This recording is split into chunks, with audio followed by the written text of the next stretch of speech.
Good morning students, hope you all are doing good at your end. So in today's video we are going to start our cash flow statement जिसमें हम full fledged question करने वाले हैं। 2 से 3 videos ऐसी आएंगी और आपको होपफुली समझ में आ जाए। तो सबसे पहले मैंने बहुत छोटा सा क्वेश्चन लिया है, then we will move further to some full fledged और बिग क्वेश्चन जिसे हम कहते हैं जो एग्जाम पॉइंट ऑफ व्यू से बहुत इंपॉर्टेंट होते हैं। कुछ ही आइटम्स इसमें दे रखे हैं, like opening cash and bank दे रखा है, क्लोजिंग कैश एंड बैंक दे रखा है, decrease in stock, increase in BP, sale of fixed asset, repayment of long term loan and net profit of the year. इस तरीके से हमें कई चीज़ें दे रखी है। तो हमें स्टार्ट करना है सबसे पहले फॉर्मेट बनाना। तो हम पहले बनाएंगे कैश फ्लो स्टेटमेंट का फॉर्मेट जिसमें आएगा पर्टिकुलर्स, अमाउंट, और हम 2 जगह अमाउंट लिखते हैं। तो सबसे पहले हम स्टार्ट करते हैं एवरी टाइम ऑपरेटिंग एक्टिविटी से। ऑपरेटिंग एक्टिविटी के बारे में डालने के बाद हम लिखेंगे सबसे पहले net profit. Net profit obviously छोटा सा क्वेश्चन है तो net profit obviously given in the question ये 20,000 है। ये 20,000 रुपीज़ हम एज अ नेट प्रॉफिट उसमें रख देंगे, ये 20,000। इसके बाद मैंने आपको बोला था कि हम या तो कोई प्रपोज डिविडेंड होता है या प्रोविजन फॉर टैक्स होता है उसको हम ऐड बैक करते हैं। तो यहाँ पे तो ऐसा कुछ है नहीं, तो हम क्या करेंगे इसके बाद ये हमारा प्रॉफिट हो जाएगा बिफोर टैक्स, क्योंकि कुछ है नहीं तो हम ज़बरदस्ती तो ऐड कर नहीं सकते बेटा, है ना। अब हम बात करते हैं आइटम्स टू बी एडेड की। तो सबसे पहले हमारे पास ये देखना है कि कोई डेप्रिसिएशन वगैरह तो नहीं है, बट इस क्वेश्चन के अंदर कोई भी डेप्रिसिएशन वगैरह नहीं है तो हम वो भी छोड़ देंगे, लेकिन फॉर्मेट तो आपका यही रहेगा। तो फॉर्मेट तो हमारा जाएगा profit before working capital change. अब फॉर्मूला क्या होता है, add decrease in current asset and increase in current liabilities less increase in current asset and decrease in current liability. ये थोड़ा सा आपको याद करना पड़ेगा। आज मैं इस वीडियो में आपको लास्ट में ये भी बताऊंगी कि ये हम decrease in current asset add क्यों करते हैं, मतलब what is the logic. As I told you every time कि अगर कोई फॉर्मूला है तो उसका एक लॉजिक है, तो वो लॉजिक क्यों है ऐड करने का इसको, वो भी मैं आज आपको लास्ट में बताऊंगी। तो हम यहाँ पे देखते हैं फिर हम करंट एसेट्स के बारे में। तो ये देखिए आप सामने आपको लिखा है ये स्टॉक मेरी करंट एसेट है। हम कभी भी कैश एट बैंक और कैश एंड हैंड को करंट एसेट नहीं लेते हैं, ठीक है। इसको हम करंट एसेट में लेंगे, लास्ट में ऐड वगैरह होते हैं। इंक्रीज इन बीपी बस, और ये तो सेल ऑफ फिक्स्ड एसेट है। करंट एसेट और करंट लायबिलिटी की बात हो रही है, ये तो फिक्स्ड एसेट है और नीचे लॉन्ग टर्म लोन है, तो ये ही 2 चीज़ें आएंगी और दोनों हमारी ऐड हो जाएंगे एज पर दी फॉर्मूला। और जो आता है बस उतना ही लिखते हैं हम, बाकी फालतू चीज़ें फिर हम लिखेंगे नहीं जो नहीं है। बस हमने इन दोनों को लिख दिया और हमारा टोटल आ गया ये 20 में से 80 ऐड किए, 120 ऐड किए, तो ये हमारा आ गया टोटल 2,20,000। अगर कोई टैक्स है तो हम यहाँ पे टैक्स पे करते हैं सबसे लास्ट में, और इस क्वेश्चन में टैक्स भी नहीं है तो हम माइनस नहीं करेंगे और उसके बाद इसका आंसर आ जाएगा 2,20,000 net cash flow from operating activity. Operating के बाद हमारे आती है cash flow from investing activity. Invest में हमेशा हमारी सेल वगैरह आती है या परचेज आती है जो हम फिक्स्ड एसेट्स में परचेज करते हैं। यहाँ पे हमारे पास एक ही है,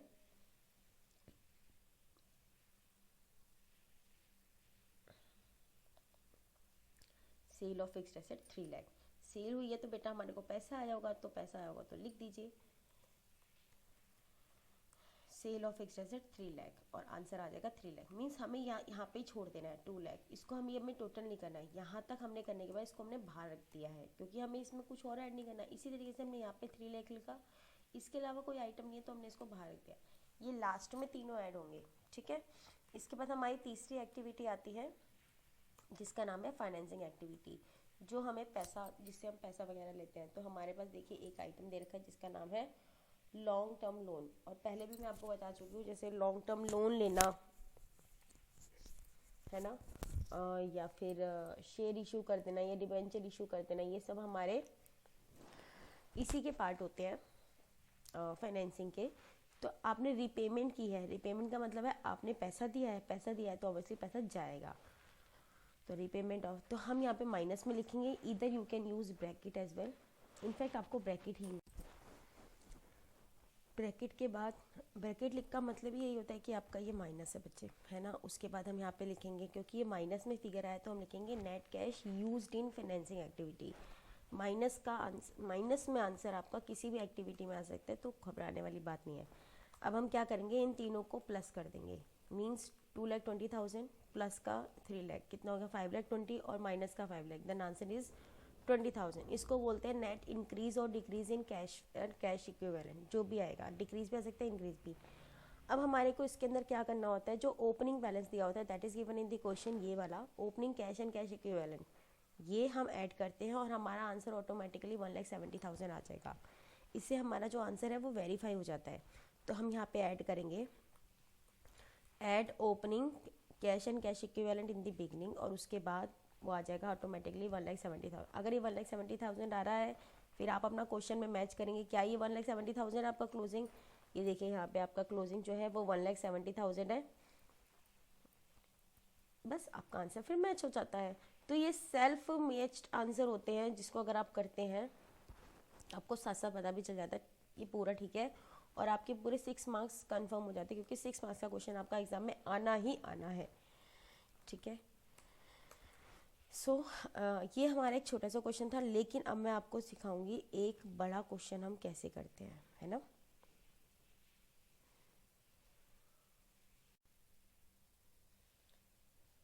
ये क्वेश्चन है एक फुल फ्लैज, इस तरीके से हमें बैलेंस शीट दी होगी, और बैलेंस शीट के थ्रू ही हमें क्वेश्चन सॉल्व करना है। यहाँ पे है share holder fund, share capital, reserve and surplus. हम ना हमेशा मैं आपको टेक्निक्स बताती हूँ, लाइक हमें ढूंढना क्या है, पूरी बैलेंस शीट पढ़ने का कोई मतलब नहीं है। सबसे पहले हमें ढूंढना होता है रिजर्व एंड सरप्लस, तो हमें या सरप्लस जो बैलेंस शीट में प्रॉफिट एंड लॉस में हमें आना है, ये आना है। इसके आगे कोई नोट नंबर नहीं लिखा है, नोट नंबर लिखा होता है तो आपको पता ही होता है, नीचे नोट्स बने होते हैं, यहाँ पे नोट्स भी नहीं बने हैं। बहुत बेसिक क्वेश्चन है अभी ये, एडजस्टमेंट भी नहीं है इसमें, ठीक है। सो दैट पहले आप ये जान लीजिए कि आप आइटम कैसे कैसे पुट करेंगे। तो सबसे पहले आप ये देखिए कि यहाँ पे 2019 और 18 ये वाला ईयर आप जरूर देख लीजिएगा, यानी कि पहले 82,000 था, अब 1,83,000 है, तो हमारा जो है प्रॉफिट बढ़ गया है। तो हम बनाना स्टार्ट करेंगे cash flow statement for the year 2019, then particulars amount, और सबसे पहले हम यहाँ लिखेंगे ए पॉइंट जिसका नाम है cash flow from operating activities. Then next हमारा profit and loss as per statement, जो भी हमारा प्रॉफिट है, ऑब्वियसली प्रॉफिट लॉस भी हो सकता है, नॉट एन इशू। आपको पता ही है कि अगर पहले ज़्यादा था अब कम हो गया तो वो लॉस है। तो यहाँ पे आपका आ जाएगा 1,01,000 रुपये। अब हम देखते हैं हमारे को कोई आइटम ऐड बैक तो नहीं करना है, तो हम ऐड बैक करते हैं प्रपोज डिविडेंड प्रोविजन वगैरह, है ना। तो यहाँ पे हम देखेंगे ये हमारे जो प्रपोज डिविडेंड प्रोविजन वगैरह होते हैं वो हमारे करंट लायबिलिटी साइड दिए होते हैं। यहाँ पे हमें अदर करंट लायबिलिटी दे रही है, और इधर हमारे को करंट एसेट में fix asset, non current investment, inventory और कैश एंड कैश इक्विवेलेंट तो लास्ट में ऐड होता है। तो हमें कोई भी आइटम या ट्रांसफर टू जनरल रिजर्व भी नहीं है, यहाँ पे हमें अलग से दिया हुआ। तो हम क्या करेंगे, सिंपल तरीके से हम इसको ये एज इट इज लिख देंगे। ज़रूरी नहीं है जो मैंने आपको पहले वीडियोस में बताया कि सारे आइटम एक क्वेश्चन में अवेलेबल हो, इतने सारे क्वेश्चन में अवेलेबल नहीं होते हैं, 1 से 2 हमारी कभी कभी तो सिर्फ एक सिंगल एडजस्टमेंट आती है एग्जाम में, ठीक है। तो जैसे मैं आपको बताई जा रही हूँ, हम रोज़ बनाएंगे तो हमें डेफिनेटली याद हो जाएगा कि फॉर्मेट ही क्या है। अब आइटम्स टू बी एडिड में हमारे पास डेप्रिसिएशन वगैरह आते हैं, या उसके अलावा हमारे पास कोई और आइटम होता है तो वो आता है। तो कई हमारे पास बच्चे हिडन आइटम्स होते हैं, जैसे ये है लॉन्ग टर्म बोरिंग से आगे अगर परसेंटेज दी है, कई बार लॉन्ग टर्म बोरिंग से आगे परसेंटेज नहीं दी होगी तो हम कहाँ से परसेंटेज लगाएंगे। तो ये लिखा है 15%, तो हम डिवेंचर्स का 15% निकालेंगे, और वो हम निकालेंगे कौन से वाले डिवेंचर्स का, ओपनिंग वाले डिवेंचर्स का। यानी कि हमारे को दे रखा है 2018 2019, इधर का 80,000 इधर का 50,000। अब ये दो अलग अलग दे रखे हैं तो हम कंफ्यूज हो जाएंगे कि कौन से वाला करेंगे। तो हम हमेशा ओपनिंग वाले पे इंटरेस्ट निकालेंगे, क्योंकि हम ये मान के चलते हैं ओपनिंग वाले हमारे पूरे साल हमारे साथ रहते हैं। इंटरेस्ट ऑन डिवाइड के 15 पंजे 75, यानी कि 7500 रुपये। इसके अलावा हमारे को कोई डेप्रिसिएशन वगैरह दे रखा हो तो डेप्रिसिएशन कैसे पता चलेगा, ये हमें पता चलेगा हमारी फिक्स्ड एसेट से। तो हमारा भाई उल्टा ये तो बढ़ गया है, 1,17,000 से 2,74,000, ये तो हमारा बढ़ गया है। तो डेप्रिसिएशन तो वैल्यू कम करता है, तो यानी कि डेफिनेटली ये परचेज होगी। और कोई भी हमें एडिशनल इन्फॉर्मेशन नहीं दे रखी है तो हम निकाल नहीं सकते डेप्रिसिएशन, तो हम डेप्रिसिएशन छोड़ देंगे। और यहाँ तक हमारा आ जाएगा net profit, operating profit before working capital adjustment. अब हम वर्किंग कैपिटल एडजस्टमेंट करेंगे, जो हमारे पास कौन सी होती है, add decrease in current asset, less increase in current liabilities, current assets, इस तरीके से। तो यहाँ पे हमने हेडिंग लिख दिया, it depends on the question कि क्वेश्चन में क्या है। तो क्वेश्चन में सबसे पहले हम करंट एसेट की तरफ जाएंगे। ये इन्वेंट्री हमारी देखो पहले 1.5 लाख थी, अब 2,06,000 बढ़ गई। यहाँ पे देखिए जो ट्रेड रिसीवेबल थे पहले 70 थे, 35 थे, ये कम हो गए, तो ये ऐड हो गया और ऊपर वाला माइनस होगा।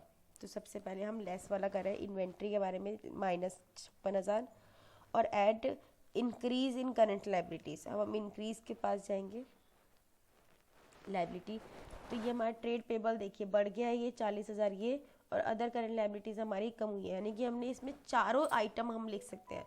तो जो जैसा हो रहा है वैसा, ट्रेड पेबल्स हमारे बढ़ गए थे तो हमने ऐड कर दिए। उसके बाद डिक्रीज इन करंट लाइबिलिटी मैंने आपको बताया था, अदर करंट लाइबिलिटीज़ कम हुई थी 8,000, वो लिख देंगे। फिर add decrease in current asset में सिर्फ ट्रेड रिसीवेबल था। तो ये सब आपका क्वेश्चन में गिवन होता है। और करंट एसेट देखो ये रिकरेंट लायबिलिटी दोनों आएंगे, और करंट एसेट्स के अंदर भी ये दोनों आएंगे। कैश एंड कैश इक्विवेलेंट हम लास्ट में ऐड करते हैं, जैसे मैंने अभी आपको दिखाया था ऐड करना, बस। और ज़्यादा मुश्किल नहीं है, सिर्फ आपको प्लस माइनस करके देखना है डिक्रीज है या इंक्रीज है, एंड पुट कर देना है। उसके बाद हमारे को एक आइटम, एक कंसोलिडेट फिगर ये आ गई 2,25,000, एंड देन कोई टैक्स है तो पे करेंगे, टैक्स नहीं है तो हम ब्लैंक छोड़ देंगे और हमारे पास आ जाएगा। बाहर हम लिख देंगे 1,22,500 जो है हमारा net cash flow from operating activities.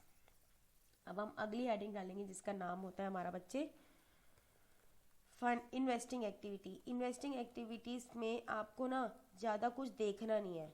जब भी इन्वेस्टिंग एक्टिविटी की बात आएगी बच्चे, तब आप हमेशा ध्यान रखें कि मेरे को असेट साइड देखनी है, असेट्स की, वो भी नॉन करंट एसेट साइड, ठीक है। बाकी हम ऊपर नीचे कहीं नहीं जाएंगे, सिर्फ हमारे को यही देखना होता है। ये एक बहुत बड़ी हिंट है आपके लिए, इन्वेस्ट क्योंकि हम यही करते हैं। तो परचेज ऑफ फिक्स एसेट मैंने आपको बोला था जैसे बढ़ गया है, ये देखिए पहले 1,17,000 था, अब 2,74,000 है, तो ये बढ़ गया है। बढ़ा क्यों होगा? क्योंकि हमने खरीदा होगा, और हमने खरीदा कितने का है, माइनस कर देंगे तो आंसर आ जाएगा 1,57,000। और ये माइनस में यानी कि ब्रैकेट में फिगर आएगी, क्यों? क्योंकि हमने परचेज किया है तो हमने कैश दिया होगा। अब आप कई बच्चे सोचेंगे कि भाई मैडम उधार भी तो हो सकता है, तो that should be mention in the question ना। जब तक कोई क्वेश्चन में मेंशन नहीं होगा तो हम कैश ही मानेंगे, इस बात को हमेशा ध्यान रखिएगा। और हम कैश फ्लो स्टेटमेंट बना रहे हैं तो माइनस, मैं माइनस यहाँ पे इसलिए किया है क्योंकि प्लस माइनस में इस वाली शीट में ब्रैकेट नहीं ले रहा है, ठीक है, वो माइनस ही ले रहा है। तो बेटर है कि आप अपना ब्रैकेट में लिखें, मैं आपको बार बार बोल रही हूँ। इसके अलावा हम देखेंगे फिर से कि नॉन करेंट इन्वेस्टमेंट, ये भी हमारी एसेट का पार्ट होता है। ये हमारी क्या है, ये हमारी बढ़ गई, तो हमने ये क्या किया होगा, ये भी परचेज किया होगा, तो परचेज ऑफ इन्वेस्टमेंट ये भी माइनस में आएगा। तो माइनस माइनस प्लस हो जाता है मैथमेटिकली, तो हमारा आ गया 1,70,000। इसके अलावा कोई और आइटम नहीं आएगा, क्योंकि मैंने आपको बोला इन्वेस्टिंग में सिर्फ और सिर्फ हम नॉन करंट एसेट्स ही देखते हैं। इसके बाद सी पॉइंट डालेंगे जिसका नाम है कैश फ्लो फ्रॉम फाइनेंसिंग। और फाइनेंसिंग के अंदर हम और सिर्फ देखते हैं ये वाला पार्ट, ये जिसका नाम है शेयर होल्डर फंड और non current liability. Share holder fund में भी शेयर कैपिटल देखेंगे, और नॉन करंट लायबिलिटी में जो भी आइटम दे रखे होंगे सारे के सारे आइटम इसके अंदर देखते हैं। उसमें हम शेयर कैपिटल देखते हैं, प्रेफरेंस शेयर कैपिटल देखते हैं, रिजर्व एंड सरप्लस तो हम पहले देख चुके हैं, ठीक है। आइटम सारे कवर होते हैं बैलेंस शीट के, ये बात हमेशा ध्यान रख लेना। तो sale from issue of equity share, अब आप देखेंगे कि बढ़ा है कि कम हुआ है। अगर बताइए 2 लाख थे 2.5 लाख हो गए, तो बढ़ गए, क्यों बढ़े? क्योंकि हमने शेयर इशू किए होंगे। जब हम शेयर इशू करते तो हमें क्या मिलता है, हमें मिलता है हमारी कैश। तो हमने क्या किया, इसको ऐड कर दिया, क्यों? क्योंकि हमें पास कैश आया है तो पॉजिटिव आया, यानी कि प्लस में। तो हम लिख देंगे not sale of issue of equity share, यहाँ पे लिखा जाएगा proceed of from issue of equity share. अब हम बात करते हैं इसकी, इसका नाम है लॉन्ग टर्म बोरोइंग। ये क्या हुई बच्चे, ये पहले 50,000 थी, अब 80,000 है, क्यों? ताकि हमने इशू किए होंगे। तो इसको क्या कर लिखते हैं, इशू ऑफ 15% डिवेंचर 30,000 रुपये। भाई जब भी कुछ आइटम बढ़ा है तो पैसे लीव आए होंगे ना हमारे पास, इसलिए कम होगा तो हमने पैसों से पेमेंट कर दी उनकी। और जैसे फिक्स एसेट थी, फिक्स एसेट बढ़ा था, लेकिन क्यों, कैसे बढ़ती है फिक्स एसेट? जब हम खरीदते हैं तो ऑब्वियसली माइनस में जाएगा। लेकिन यहाँ पे पैसा कैसे बढ़ेगा, जब हम लेंगे, हमने शेयर इशू किया तो पैसा आया। तो बस इतना सा क्रक्स है। और उसके बाद जो हमने ऊपर यहाँ पे ये वाला आइटम जो यहाँ पे ऐड किया था, क्यों ऐड करते हैं हम? क्योंकि हमने इंटरेस्ट की पेमेंट की थी और इंटरेस्ट की पेमेंट जब हमने की बेटा तो वो तो सही की थी, बट प्रॉब्लम ये है कि जो डिबेंचर है वो हमारे फाइनेंसिंग का पार्ट है और उसके ऊपर जो भी इंटरेस्ट लगेगा वो भी मेरा फाइनेंसिंग का पार्ट होगा। तो सबसे पहले हम यहाँ पे ऐड करते हैं और इसी आइटम को, मतलब करना तो है बेटा माइनस, लेकिन इसी आइटम को हम यहाँ पे नीचे माइनस करेंगे फाइनेंसिंग के अंदर, जैसे लिखा है ये 7500। समझ में आई है? ऐड क्यों किया? क्योंकि हमने माइनस किया, वो ऑपरेटिंग का पार्ट नहीं था। हम यहाँ पे ऑपरेटिंग, इन्वेस्टिंग, फाइनेंसिंग तीनों को अलग अलग कर रहे हैं। तो पहले हमने ऐड किया और लास्ट में हम माइनस कर देंगे। यहाँ पे आ जाएगा net cash flow from financing. ये तीनों आइटम आ गया आपके 1,22,500, 1,70 और 72,500। तीनों को हम कंसोलिडेट फिगर निकालेंगे जिसका नाम होगा 25,000। अब हम क्या करते हैं, ऐड ओपनिंग। जो ओपनिंग हमें दिया होता है उसको हम ऐड करते हैं। ओपनिंग कहाँ पे दिया हुआ है बेटा? ये 95 है और ये 70 है। तो ओपनिंग हमारा 70 है क्योंकि 2018 यहाँ लिखा हुआ था। तो हम ओपनिंग को ऐड करेंगे और देखेंगे क्या 95 आ रहा है। यहाँ पे 25 में हमने 70 ऐड किया, यस 95 आ रहा है। हमारा आंसर मैच हो गया जिसका नाम है cash and cash equivalent at the end of the period. जब आपका आंसर मैच हो जाएगा तो आप खुश हो सकते हैं कि यस हमारा कैश फ्लो बिल्कुल ठीक है। आज मैंने आपको जो क्वेश्चन कराया उनमें बिल्कुल भी एडजस्टमेंट नहीं थी। अब नेक्स्ट क्लास में मैं जो क्वेश्चन कराऊंगी उसमें मैं एडजस्टमेंट लेना स्टार्ट कर दूंगी। 2 से 3 वीडियो आएंगी और देन आपका कैश फ्लो स्टेटमेंट पूरा हो जाएगा। अब मैं आपको बोल रही थी कि मैं इस वीडियो के लास्ट में आपको बताऊंगी कि हम क्यों ऐड करते हैं add decrease in current asset. तो इसका मैं लॉजिक आपको बता देती हूँ। हम हमेशा ऐड करते हैं डिक्रीज इन करंट एसेट। अगर आपने ये एक बस इतना सा पोर्शन याद कर लिया ना तो पूरा फॉर्मूला याद करने की जरूरत नहीं है। And increase in current liability, और लेस करेंगे हम increase in current asset and decrease in current liability. सिर्फ आपको इतना याद करना है और आपको ये ऑटोमेटिकली याद हो जाएगा क्योंकि ये इसका अपोजिट है। अगर ये डिक्रीज है तो ये इंक्रीज है, ये इंक्रीज है तो ये डिक्रीज है ना। अब होता क्या है, अब आप सोचिए आपके पास करंट एसेट है। करंट एसेट्स के अंदर आपके पास डेटर्स आते हैं, इन्वेंट्री आती है। जब वो कम होंगे तो हम ऐड क्यों करते हैं? अरे वो कम हो रहे हैं क्योंकि उन्होंने मुझे पैसा दे दिया। डेटर्स कम हो गए, कैसे कम हो गए? क्योंकि उन्होंने पैसा दे दिया। पैसा दे दिया तो क्या हो गया? Cash flow. तो ऐड ही तो करेंगे, है ना। Increase in current liabilities, increase को हम क्यों ऐड करते हैं? भाई मैंने क्रेडिटर को पैसा ही नहीं दिया, मेरी करंट लायबिलिटी बढ़ती जा रही है तो मेरे को कैश फ्लो हो रहा है ना, मेरे को पैसा देना नहीं पड़ रहा है, तो इसलिए मैं इसको ऐड कर देती हूँ। और इसका वैसा वर्सा माइनस हो जाता है। क्यों भाई? मैं अगर करंट एसेट मुझे पैसा नहीं दे रही, मतलब मेरी करंट एसेट इंक्रीज होती जा रही है, मुझे पैसा नहीं दे रही, तो मेरे को नुकसान हो रहा है ना, तो मैं लेस करूंगी क्योंकि मेरे को पैसा मिल ही नहीं रहा है, मेरा कैश फ्लो हो ही नहीं रहा है। और ऐसी जो करंट लायबिलिटीज है उनको मैं पेमेंट दिए जा रही हूँ। Decrease in current liability, decrease कब होगी? जब मैं उनकी पेमेंट कर दूंगी, और जब मैं उनकी पेमेंट कर दूंगी तो मेरी जेब से क्या जाएगा? पैसा जाएगा, इसलिए मैं लेस करूंगी। तो क्रक्स यही है कि जब भी आपकी करंट एसेट्स कम होनी शुरू हो जाए इसका मतलब आपको पैसा मिल रहा है। पैसा मिल रहा है तो ऐड कर दीजिए। जब भी आपकी करंट लायबिलिटी बढ़नी शुरू हो जाए तभी भी आपको फायदा हो रहा है। क्यों? क्योंकि आप उनको पैसा नहीं दे रहे हो, आप यहाँ पे कैश फ्लो बढ़ा रहे हो तो ऐड कर दीजिए। लेकिन वाइसा वर्सा उल्टा, अगर आपकी करंट एसेट बढ़ती चली जा रही है इसका मतलब आपको लोग पैसा नहीं दे रहे हैं तो ये आपका नुकसान है, इसको लेस कर दीजिए। और ऐसे ही आपको करंट लायबिलिटी में आपकी डिक्रीज हो रही है, इसका मतलब आप उनको पैसा दिए जा रहे हो तो आपका नुकसान हो रहा है, मीन्स कैश फ्लो हो रहा है, आउटफ्लो हो रहा है, तो उसको माइनस करेंगे। तो ये एक क्रक्स है जो आपको मुझे बताना था।